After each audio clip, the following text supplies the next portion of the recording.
26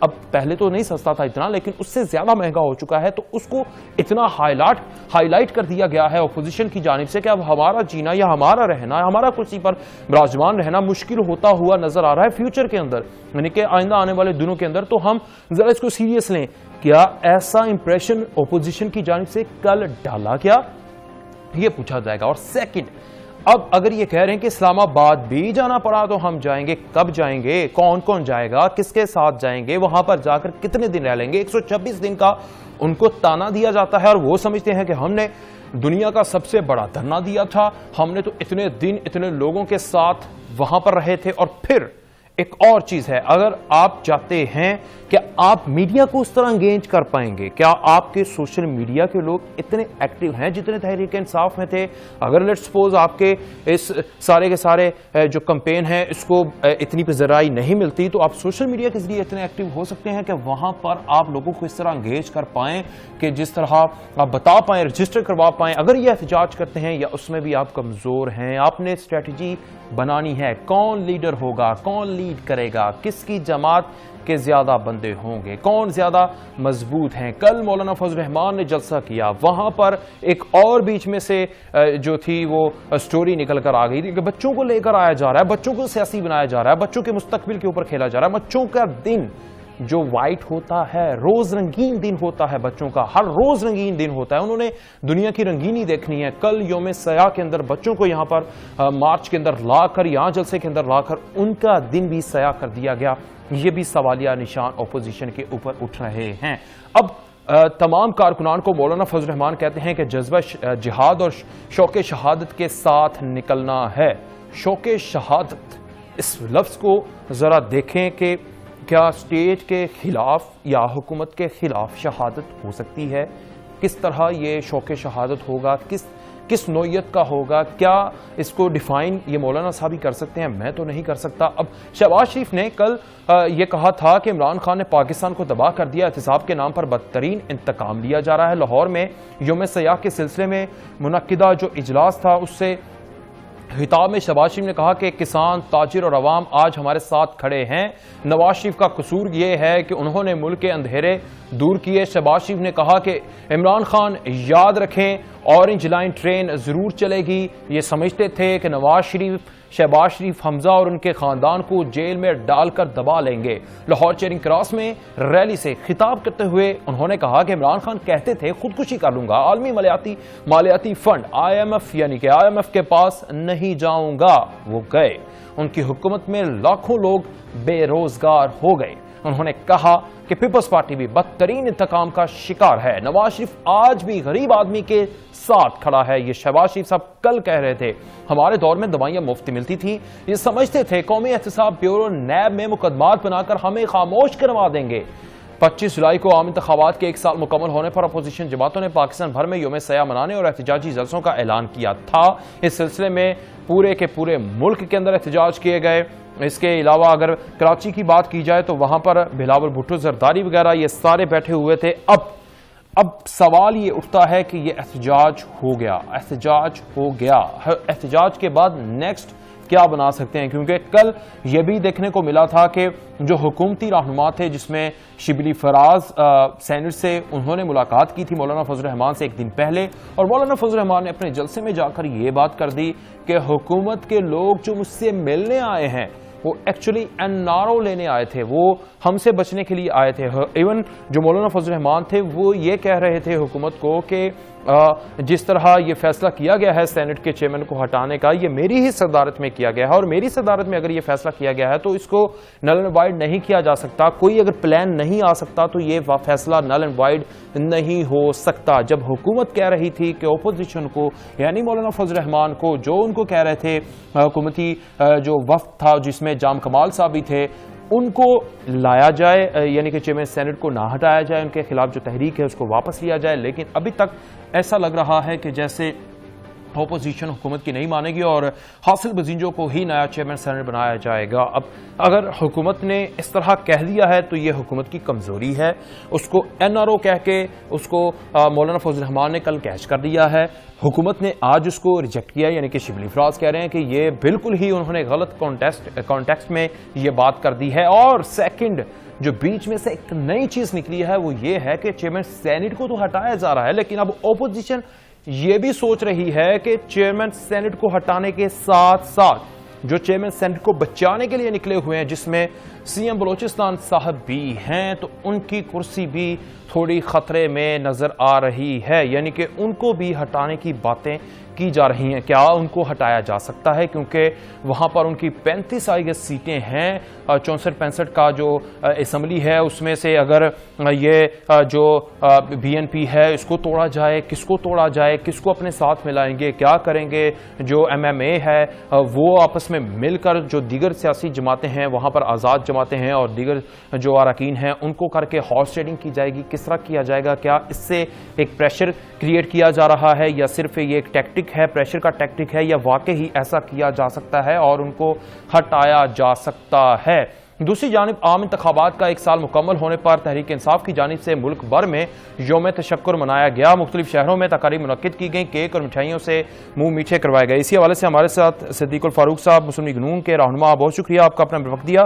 سر، کل یوم سیاہ آپ نے منایا، سمجھتے ہیں کہ ایسا ڈینٹ کریٹ کر دیا ہے حکومت کے خلاف کہ حکومت کے خلاف جو آپ کا نیریٹو تھا وہ عام زبان زد عام ہو گیا ہے، یا ابھی ایسی کوئی کسر رہ گئی ہے؟ بسم اللہ الرحمن الرحیم۔ پہلی بات تو یہ ہے کہ میڈیا کو بھی سب لوگوں کو اس بات پہ نظر رکھنی چاہیے کہ ہم نے منایا کیا ہے۔ ہم نے منایا ہے یوم سیاہ، اور اس پہ ہم نے تقریریں کی ہیں، انتخابات کے حوالے سے ہم نے بات کی ہے، ہم نے بتایا ہے کہ 55 حلقے وہاں کتنے لاکھ، 26 لاکھ سے زیادہ ووٹ جو ہیں وہ مسترد کیے گئے، ان کا جو رزلٹ روکا گیا اور 1500 سے پی ٹی آئی والوں کو جتایا گیا۔ ہم نے بتایا ہے کہ 95% جو فارم 45 ہیں ان پر پولنگ ایجنٹس کے دستخط ہی نہیں تھے، وغیرہ وغیرہ ہم نے بتایا۔ صدیق الفاروق سے ہمارا رابطہ منقطع ہو چکا ہے، دوبارہ رابطہ کرنے کی کوشش کرتے ہیں۔ اگر دوسری طرف آپ کو بتائیں کہ کل جن لوگوں نے احتجاج کیا لاہور میں، پولیس نے مال روڈ پر ریلی نکالنے پر قائد حزب اختلاف شہباز شریف اور پاکستان پیپلز پارٹی کے رہنما قمر زمان کائرہ سمیت 1900 افراد کے خلاف مقدمہ بھی درج کر دیا ہے۔ ایک اس ذرائع کے مطابق مقدمہ مختلف سرکاری املاک کو نقصان پہنچانے، حکومت مخالف تقاریر کرنے کی دفعات پر درج کیا گیا۔ مقدمہ دفعہ 147، 149، 290، 291، 253، 186 اور 427 اور ساؤنڈ سسٹم ریگولیشن ایکٹ کے تحت درج ہوا ہے۔ جی صدیق الفاروق صاحب، آپ بات کر رہے تھے۔ جی ہاں، تو میں یہی عرض کر رہا تھا کہ چاروں صوبوں میں ہم نے یہ احتجاج کیا اور ابھی ہم نے حکومت کو گرانے کی کوئی بات نہیں کی۔ اچھا، ہم چاہتے ہیں کہ یہ حکومت مزید ایکسپوز ہو۔ 1 سال میں جس طرح یہ ایکسپوز ہوئی ہے، وہ کہہ رہے ہیں کہ ان کو جلسہ کرنے دو، ان کے اوپر کریک ڈاؤن نہ کرو۔ آج وزیر اعظم عمران خان نے بھی کہا، فواد چودھری بھی کہہ رہے ہیں کہ یہ ایکسپوز ہو جائیں، ان سے بندے نہیں اکٹھے ہوتے۔ ناصر باغ میں وہ کہہ رہے تھے کہ آپ کو ہم دے دیتے ہیں جلسہ کرنے کے لیے، اگر بندے اکٹھے نہیں ہوتے ہم آپ کی ہیلپ کر دیتے ہیں، لیکن آپ نے لاہور مال روڈ کے ساری کی ساری دفعہ 44 کی دھجیاں اڑائیں، قانون کی دھجیاں اڑائیں، احتجاج کیا اور ایسی باتیں کہیں جو کہ میڈیا کے اوپر چلا بھی نہیں جا سکتی تھی۔ پہلی بات تو یہ ہے کہ 7000 لوگوں پر مقدمہ بن رہا ہے، 3000 پر مقدمہ بن رہا ہے، ساری لیڈرشپ پر مقدمے بن رہے ہیں۔ دفعہ 144 تو وہ لاہور ہائی کورٹ نے کیا نا، تو آپ توڑیں گے تو مقدمے تو بنیں گے۔ تو ایک لاہور ہائی کورٹ کی بات نہیں، میں باقی بھی ساری کر رہا ہوں۔ پانی چھوڑا جا رہا ہے جہاں ہم جلسہ کرنا چاہتے ہیں۔ اچھا، دیکھیے، آپ میڈیا کے دوست ذرا معروضی طور پر جائزہ تو لیں، یہ کر کیا رہے ہیں؟ مقدمے بنا رہے ہیں۔ پانی ویسے 2014 میں جب یہ جا رہے تھے تحریک انصاف والے، تب آپ کی جانب سے بھی چھوڑا گیا تھا۔ ہم نے جناب علی پانی ہم نے تو کوئی نہیں چھوڑا جی، ہم نے تو انہیں موقع دیا کہ چلو جاؤ یہاں آ کے۔ وہ 100 کتنے 25-26 دن بیٹھے رہے، دھرنا دیے بیٹھے رہے، ہر جگہ یہ جاتے رہے۔ ہم نے انہیں موقع دیا کہ آپ کریں۔ وہ کہتے ہیں آپ 126 دن بیٹھ کے تو دکھا دیں، کنٹینر دیتے ہیں آپ کو۔ ہم نے مال روڈ پہ انہوں نے ایک دفعہ نہیں کئی دفعہ جلسے کیے اور ہم نے انہیں سیکیورٹی فراہم کی۔ صدیق الفاروق صاحب بیٹھ جائیں گے؟ آپ 126 دن بیٹھ جائیں گے؟ مجھے یہ بتائیے کہ آپ مجھ سے بحث کریں گے یا سوال کا جواب لیں گے؟ سر میں سوال کر رہا ہوں سر، بحث تو نہیں ہے، سوال ہے۔ سوال کا جواب میں نے کاؤنٹر کویشچن ہے سر، کاؤنٹر کویشچن ہے۔ میں نے آپ کو سوال کا جواب دے دیا، اگلا سوال کریں۔ سر آپ سے میں کہہ رہا ہوں کہ 126 دن آپ ان کو کہہ رہے ہیں وہ بیٹھے تھے، اب آپ کے مولانا فضل الرحمان کہہ رہے ہیں کہ اسلام آباد جانا پڑا تو جائیں گے، متحد ہو کر جائیں گے، وہاں پر بیٹھنا پڑا بیٹھیں گے، کیا کریں گے؟ کنٹینر تو وہ کہہ رہے ہیں پورے 10 مہینے سے کہ ہم پرووائڈ کر دیتے ہیں، لینا کنٹینر، بیٹھیں گے، بیٹھ جائیں گے، 126 دن تک انگیج کر پائیں گے اپنی قوم کو، اپنی جو آپ کے ساتھ لوگ ہیں مسلم لیگ نون کے ورکرز؟ ہم انشاءاللہ العزیز بتا دیں گے، جس وقت ہم نے یہ طے کیا کہ اب یہ ایکسپوز ہو گئے ہیں اور اپنے وزن سے خود ہی گر جائیں گے۔ مجھے یہ ایک بات آپ خود معروضی طور پر بتائیں، مہنگائی کیا کہہ رہی ہے، ڈالر کیا کہہ رہا ہے، بے روزگاری کیا کہہ رہی ہے، اسٹاک ایکسچینج کیا کر رہا ہے، 32,000 چلا گیا ہے 54,000 سے، اور اس کے علاوہ ہر آشاریہ جو ہے اقتصادی، وہ جو جی ڈی پی ہے قومی پیداوار، وہ 2.8 ہو گئی ہے 5.8 سے۔ جی اس پہ ہر گھر میں مہنگائی کی آگ لگ گئی ہے، بے روزگاری کی آگ لگ گئی ہے، برآمدات نہیں بڑھ رہی، ان کے روپے کی قیمت اتنی کم کرنے کے باوجود برآمدات نہیں بڑھ رہی۔ تو ان ساری چیزوں کو سامنے رکھیں اور پھر یہ بتائیں کہ ان کی کارکردگی ہے کیا۔ 1 کروڑ کا روزگار 1 کروڑ لوگوں کو دیں گے، 50 لاکھ ہم مکان دیں گے، سال گزر گیا ہے، ایک مکان نہیں بن سکا، لوگوں کو روزگار دینے کی بجائے بے روزگار کر دیا ہے، 60 لاکھ لوگ خط غربت سے مزید نیچے گرا دیے ہیں۔ تو اس لیے ابھی یہ اور دیکھیں، ابھی تو یہ خود ان کے ایکسپرٹ جو ہیں، اسٹیٹ بینک کا گورنر ہو یا حفیظ شیخ، وہ کہتے ہیں ابھی 2-3 سال اور لگیں گے، بڑے مشکل کے سال۔ اس لیے ان سے کوئی اچھائی کی توقع نہیں ہے۔ اگر انہوں نے بات کرتے ہیں کہ ہم کنٹینر دیں گے، تو ہم یہ مریم کے جلسوں کا بلیک آؤٹ نہ کرتے، یہ مقدمے نہ بناتے۔ اب یہ کہتے ہیں، آپ دیکھ لیں گے آپ، ہم ابھی میرا خیال ہے چونکہ ہماری ایک متحدہ اپوزیشن ہے، لیڈرشپ ہے، فیصلہ وہی کرے گی، لیکن آپ دیکھیں گے انشاءاللہ کہ یہ اپنے وزن سے گریں گے۔ اچھا، یہ آپ سارا کچھ مجھے گنوا رہے ہیں، اکانومی کی جو بری سچویشن ہے ابھی، تو آج ورلڈ بینک کی ایک رپورٹ آئی تھی 2015 to 2016 2017 2018، یہ سارا کچھ تھا، اس کے اوپر مریم نواز صاحبہ نے بھی ٹویٹ کر دیا تھا، پھر انہوں نے ڈیلیٹ کیا۔ تو یہ تو ورلڈ بینک جو ہے وہ ابھی تک آپ کے کھاتے کھول کر بیٹھا ہوا ہے، اس حکومت کا تو ابھی تک کوئی کھاتا ہی نہیں کھلا سر۔ اب آپ جواب سن لیجئے سر، میں بیٹھا ہوں سر۔ جی، پہلی بات تو یہ ہے کہ ہم نے 2000 ارب ٹیکسوں کی آمدنی انہیرٹ کی، 3800 ارب تک ہم لے گئے اور کسی نے احتجاج نہیں کیا۔ میں نے آپ کو بتایا ہے کہ 3% جی ڈی پی تھی، ہم 5.8 تک لے گئے۔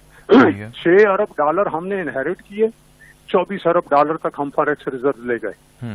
بجلی کی لوڈ شیڈنگ دیہات میں 20 سے 22 گھنٹے تک بھی چلتی تھی، اور شہروں میں 1 گھنٹہ آتی تھی، 1 گھنٹہ جاتی تھی۔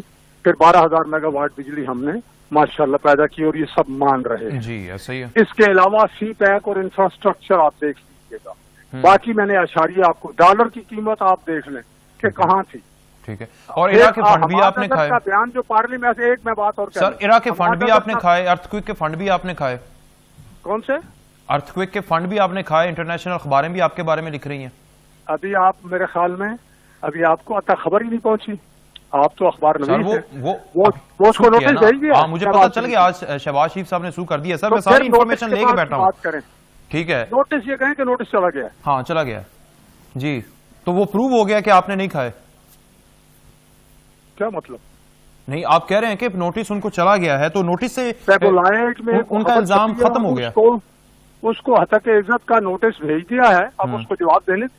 چلیں ٹھیک ہے، بہت شکریہ صدیق الفاروق صاحب، مسلم لیگ نون کے رہنما، آپ ہمارے ساتھ موجود تھے، اپنی رائے سے، اپنی پارٹی کے موقف سے ہمیں آگاہ کر رہے تھے۔ ان کا کہنا ہے کہ ہم بہت بڑا مارچ اکٹھا کر پائیں گے، اب کب کریں گے، کیسے کریں گے، یہ بڑا سوال ہے۔ چلیں ہم تو بڑھتے ہیں اگلی سٹوری کی جانب، کیونکہ ہم مسلم لیگ نون نہیں کہ ایک جگہ پر سٹک ہو کر یا پاکستان تحریک انصاف کی طرح، کیونکہ ہمارا تو کام ہے، ہم نے آگے بڑھنا ہے۔ دوسری ٹاپ سٹوری میں ہم آئیں گے اور ہم بات کریں گے مریم نواز صاحبہ کی طرف سے آج ٹویٹ کیا گیا، اس کو ڈیلیٹ کیا گیا، کیوں کیا گیا، دیکھتے ہیں بریک کے بعد۔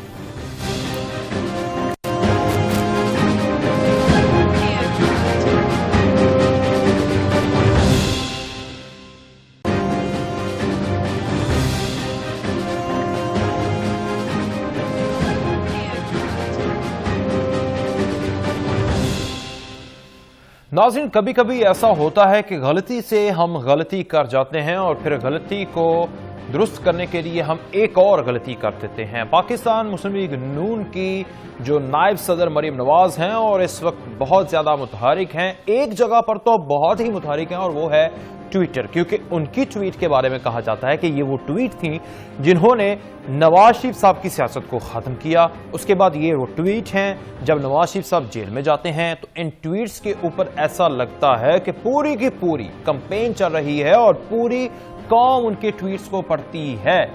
مطلب ٹویٹ اکاؤنٹ یعنی ٹویٹر اکاؤنٹ اور ٹویٹس اتنی اہم ہے مریم نواز صاحبہ کے لیے، لیکن آج اس کا استعمال کیسے ہوا، یہ خود کیا یا پھر غلطی سے ہو گیا، کیسے ہو گیا، وہ آپ کو بتاتے ہیں کہ آج پاکستان مسلم لیگ نون کی نائب صدر مریم نواز نے اپنی ہی حکومت کو نالائق اور نااہل قرار دے دیا۔ ٹویٹ کے اوپر لکھا تھا، یہ کیوں لکھا تھا؟ اپنے ٹویٹ میں انہوں نے عالمی بینک کی رپورٹ سے متعلق تراشے پوسٹ کیے جس میں مالی سال یعنی کہ انہوں نے کچھ سٹوریز کو، یہ سٹوری میرے سامنے ہے جس میں 2015 16 17 18 جو حکومت کی نالائکیاں تھیں، 2019 18 19 میں یہ کمپائل ہوئی ہے یہ رپورٹ، اور 2016 17 18 کے بارے میں لکھا گیا ہے کہ تب جو نااہلیاں تھیں یا جو کچھ تھا۔ اس رپورٹ پہ ہم نہیں جائیں گے کیونکہ یہ پھر لمبا ہو جائے گا سلسلہ۔ ہم ذرا دیکھیں گے کہ جس نے مستقبل کی پرائم منسٹر بننے کا سوچا ہوا ہے، ایک بڑی سیاسی جماعت جو سیکنڈ لارجسٹ پارٹی ہے، جو حزب اختلاف ہے، اور حزب اختلاف شہباز شریف صاحب کہیں نظر نہیں آتے تھے تب بھی مریم نواز آتی تھی، اور آج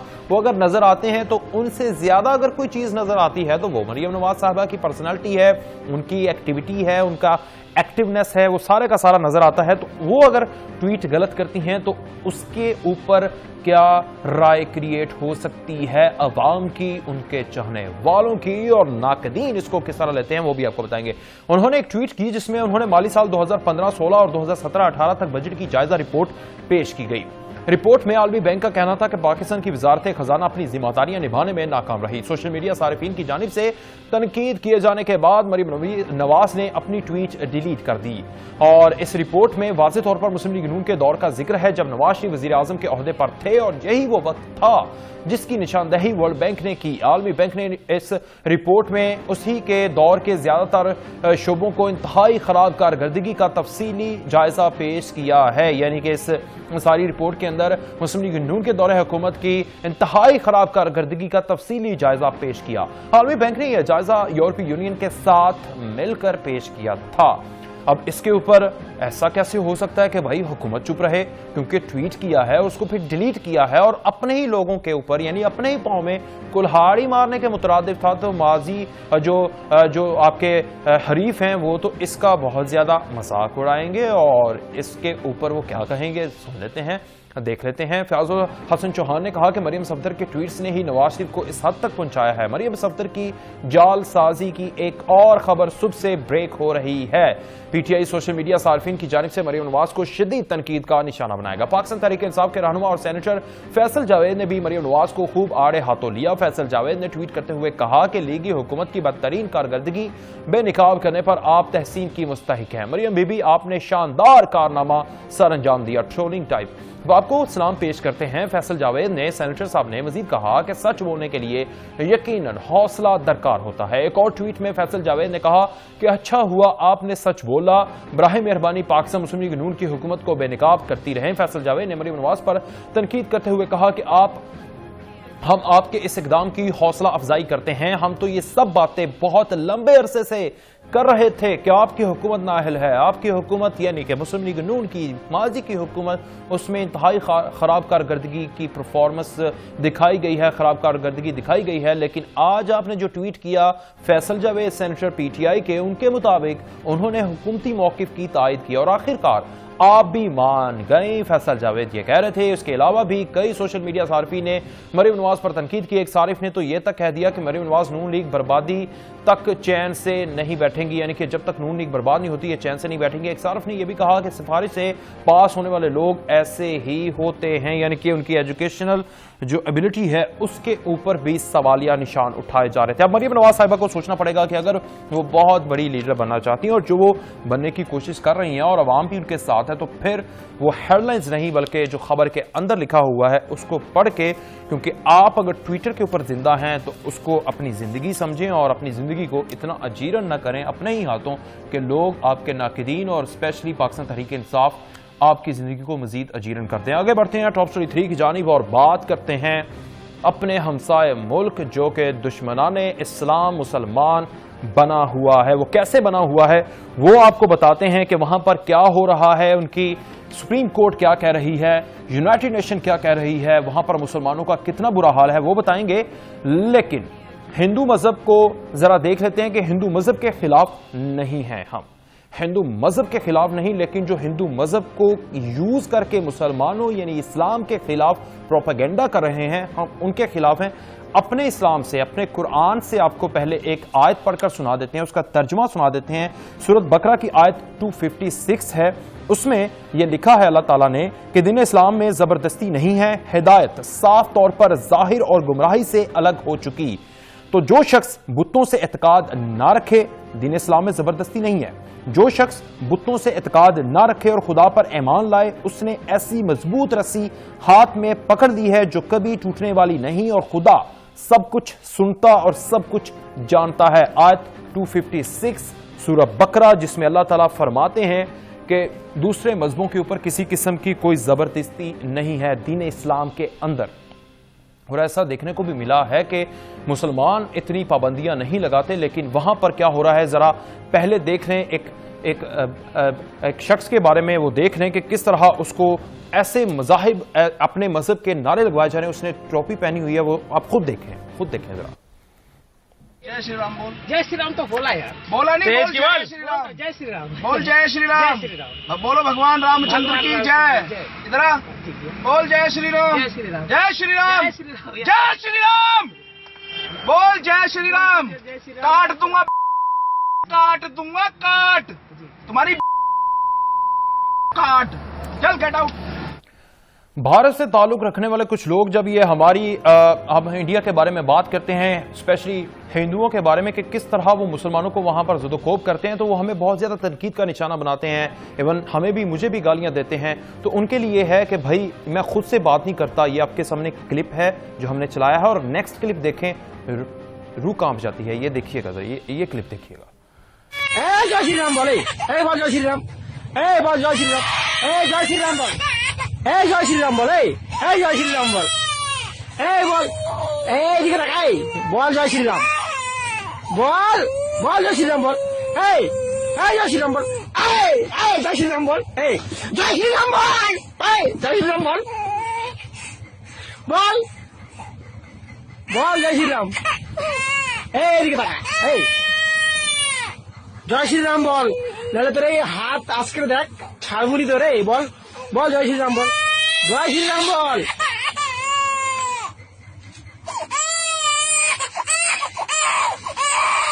جے شری رام بول. جے شری رام بول. بول جے شری رام. بول. بول جے شری رام بول. بول جے شری رام بول. بول جے شری رام بول. جے شری رام بول. جے شری رام رام. یہ دیکھ لیا آپ نے کس سوچ کے مالک ہیں, کس طرح زد و کوب کر رہے ہیں, پریشان کر رہے ہیں, مار رہے ہیں, بچے کو نہیں چھوڑ رہے. یہ وہاں پر ہو رہا ہے. اور پھر جب ہم بات کرتے ہیں تو ہمیں کریٹیسائز کیا جاتا ہے, ہمیں تنقید کا نشانہ بنایا جاتا ہے. ہم آپ کی اصلاح کے لیے بھی بات کرتے ہیں, ہم دنیا کو بھی دکھاتے ہیں, وہ ہمارا حق ہے, ہم دکھائیں گے کہ کس طرح ظلم ہو رہا ہے. وہ اس سے آپ کوئی بھی ہمیں نہیں روک سکتا. آزاد ہے یہ دنیا, ہم آزادی کے ساتھ دکھائیں گے, لیکن ہم آپ کی اصلاح بھی کریں گے کہ ایسا نہیں کریں. ہمارے معاشرے میں ایسا نہیں ہوتا.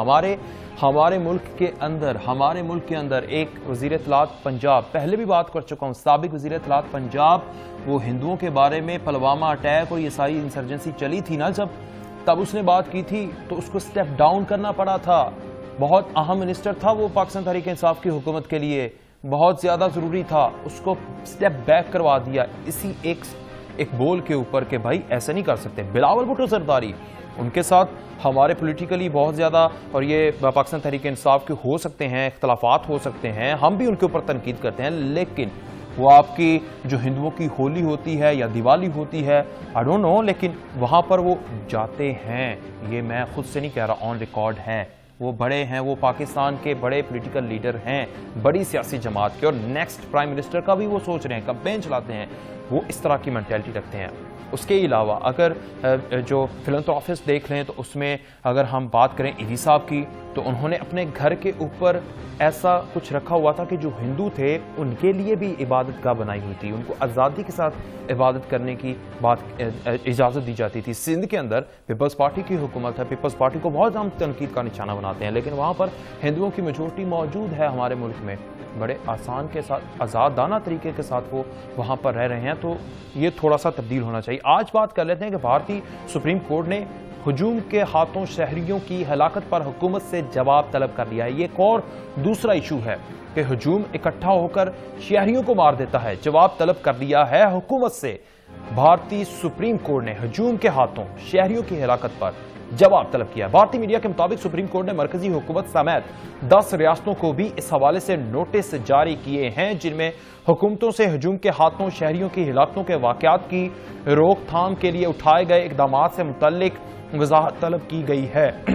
معذرت کے ساتھ بھارتی میڈیا رپورٹس کے مطابق سپریم کورٹ کے چیف جسٹس کی سربراہی میں سماعت کرنے والے بینچ نے قومی کمیشن برائے انسانی حقوق کو بھی نوٹس جاری کیا ہے، جبکہ 10 ریاستوں میں اتر پردیش، آندھرا پردیش، دلی اور راجستھان کی حکومتوں سے بھی جواب مانگے گئے ہیں۔ بھارتی میڈیا کا کہنا ہے کہ سپریم کورٹ نے یہ نوٹس شوبز سمیت مختلف شعبہ ہائے زندگی سے تعلق رکھنے والی شخصیات کی جانب سے وزیر اعظم مودی کو لکھے گئے کھلے خط کے بعد لیا۔ بھارتی وزیر اعظم کے نام لکھے گئے کھلے خط میں مسلمانوں سمیت دلت اور دیگر اقلیتوں کا قتل عام روکنے کا مطالبہ کیا گیا ہے۔ مودی کا نام لکھے گئے خط میں قتل کے واقعات کو ایک مخصوص طبقے پر ظلم اور غلط بیانیہ قرار دیا گیا۔ واضح رہے کہ بھارت میں گائے کے تحفظ اور اس کا گوشت بیچنے کے الزامات میں کئی مسلمانوں کو قتل کیا جا چکا ہے۔ اس کے علاوہ بعض ریاستوں میں نچلی دلت ذات کے لوگوں کو بھی بدترین تشدد کا نشانہ بنانے کے واقعات رونما ہوئے ہیں۔ بھارتی سپریم کورٹ نے گزشتہ سال ایک فیصلہ جاری کیا تھا جس میں ہجوم کے ہاتھوں تشدد کی روک تھام کے بڑھتے واقعات پر قابو پانے کے لیے چند اقدامات اٹھانے کی ضرورت پر زور دیا تھا، اور عدالت نے تشدد کی روک تھام کے حوالے سے 11 نکات پر عمل درآمد کا بھی حکم دیا تھا۔ اب 23 جون کو کیا ہوا تھا؟ 23 جون کو 2019 میں بھارت میں گو رکشا کے نام پر انتہا پسند ہندو آپے سے باہر ہو گئے۔ 12 روز کے دوران 5 مسلمان گو رکشا کی بھینٹ چڑھ گئے۔ بھارت میں انتہا پسندوں کی گنڈا گردی حد سے بڑھ گئی۔ گو رکشا کے نام پر مسلمانوں کو تشدد کا نشانہ بنایا جانا روز کا معمول بن گیا۔ ریاست اتر پردیش کے ضلع ہاپڑ میں مسلمانوں پر تشدد کرنے کی ایک اور ویڈیو سامنے آئی جس میں انتہا پسندوں کو 65 سالہ شخص پر تشدد کرتے ہوئے دیکھا جا سکتا ہے۔ 65 سالہ پاکستان اور انڈیا میں 65 سالہ شخص زندگی کے آخری ایام میں ہوتا ہے اور اس پر تشدد کیا جا رہا ہے۔ 2 روز قبل ہاپڑ میں گائے ذبح کرنے کے الزام میں قاسم نامی 45 سالہ شخص کو تشدد کر کے قتل کر دیا گیا تھا، جبکہ دوسرا شخص شدید زخمی ہو گیا تھا۔ اتر پردیش میں پولیس اہلکاروں کے سامنے مسلمانوں پر تشدد کیا گیا تھا، جس پر یورپی پولیس نے معافی مانگی۔ پولیس نے واقعے میں ملوث 2 افراد کو گرفتار کرنے کا دعویٰ بھی کیا۔ بھارت میں گزشتہ 12 روز میں 5 مسلمان گائے کے تحفظ کا بیڑا اٹھانے والے انتہا پسند ہندوؤں کی بھینٹ چڑھائے جا چکے ہیں۔ اب جولائی 20 2019 کی بات کر لیتے ہیں۔ جون کی ہم نے بات کر لی۔ اگلے ہی مہینے بھارتی ریاست بہار کے گاؤں بینیا پور کے گائے چوری کے الزام میں ہجوم نے مار مار کر 3 افراد کو قتل کر دیا۔ گائے چوری کے الزام میں 3 افراد کو مار مار کر بے دردی کے ساتھ قتل کر دیا۔ پولیس کے مطابق جمعے کو پک اپ وین میں 4 افراد جانوروں کو لے جا رہے تھے کہ گاؤں والوں نے انہیں مویشی چور قرار دے کر پکڑ دیا اور اتنا مارا کہ 3 افراد ہلاک ہو گئے۔ پولیس حکام کا کہنا ہے کہ واقعے میں ایک شخص شدید زخمی ہوا جس کی حالت تشویشناک ہے۔ ہلاک افراد کے اہل خانہ نے واقعے کی غیر جانبدارانہ تحقیقات اور ذمہ داروں کے خلاف کارروائی کا مطالبہ کیا تھا۔ کہاں پر ہے وہ مطالبہ؟ کہاں تک وہ تحقیقات پہنچی؟ کیا کیا؟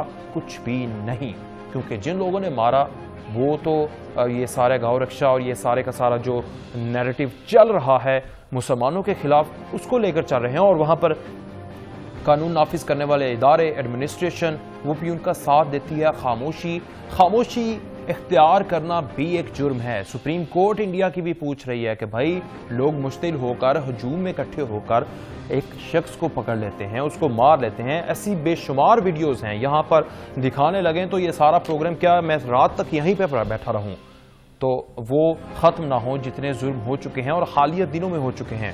لیکن ہم نے آپ کو مخصوص 2 ویڈیو دکھائیں کہ کس طرح ایک تو مسلمانوں کو کنورٹ کیا جا رہا ہے، ان کو ظلم کیا جا رہا ہے۔ اسی حوالے سے ہمارے ساتھ جنرل ریٹائرڈ غلام مصطفیٰ صاحب موجود ہیں۔ بہت شکریہ جنرل صاحب، آپ نے اپنا وقت دیا۔ جنرل صاحب، بھارت کے اندر جس طرح مسلمانوں کے ساتھ ظلم ہوتا ہے، مسلمانوں کو جے شری رام کے نعرے لگوانا زبردستی کے ساتھ کہ یہ نعرے لگواؤ آپ کو کاٹ ڈالیں گے، یہ کر دیں گے، اس گو رکشا کے نام کے اوپر مسلمانوں کو قتل کرنا، ان کی سپریم کورٹ بھی کہہ رہی ہے کہ بتاؤ جی مودی سرکار یہ ایسا کیوں ہو رہا ہے، لیکن وہاں ایڈمنسٹریشن خاموش ہے، پولیس کے پاس وہاں جو لوگ وکٹم ہوتے ہیں وہ جاتے ہیں، پولیس خاموش ہے۔ Sir, where is this secular state is going? دیکھیے، ہم تو یہ ہمارے یہ لبرلز کو غلط فہمی ہے کہ وہ کوئی سیکولر اسٹیٹ ہے۔ یہ برہمن مائنڈ سیٹ رول کر رہا ہے وہاں پہ۔ انہوں نے اپنے ساری ایفرٹ لگا کے پہلے مودی کو پہلے جتایا اور اب اس کو اتنی میجورٹی دلوائی، وہ صرف اسی لیے کہ یہ جو اقلیتیں ہیں، خاص طور پہ مسلمان اور جو دلتس ہیں، ان کو صفحہ ہستی سے بالکل ختم کر دیا جائے۔ ان کا بس چلے تو یہ سارے مسلمانوں کو زہر دے کے آج مار دیں یہ لوگ۔ یہ ہمارے لوگوں کو اندازہ نہیں ہے۔ جب ہمارے بزرگوں نے ان سے علیحدہ ہونے کی بات کی تھی تو وہ بڑی ساؤنڈ فوٹنگ پہ بات ہوئی تھی۔ 2 نیشن تھیوری جس کے بارے میں ہمارے اندر سے غلیظ لوگ آوازیں اٹھاتے رہتے ہیں، ان کو اندازہ نہیں ہے۔ ہم چونکہ ان کا یہ ہاتھ سے ہم نے نقصان اٹھایا ہوا ہے تو ہمیں اندازہ ہے۔ اور یہ برہمن مائنڈ سیٹ کو جب تک اچھی طریقے سے جس صاحب کا سر کچلا جاتا ہے نا مارنے کے لیے، اس طریقے سے نہیں مارا جائے گا تو بھارت مسلمانوں کو بھی نشانہ بنائی رکھے گا۔ جو دلتس ہیں، جو ایکچولی تو ہندو ہیں لیکن چونکہ وہ نچلی ذات کے ہیں، ان سے وہ بات کرنا گوارا نہیں کرتے۔ یہی حال کرسچنس کا ہے۔ سکھ تو آلریڈی اگلے سال ریفرنڈم کرا رہے ہیں ان کو۔ تو یہ جو برہمن مائنڈ سیٹ ہے نا، اس کو ہمیں سمجھنے کی ضرورت ہے۔ میں ہندو مائنڈ سیٹ کی بات نہیں کر رہا۔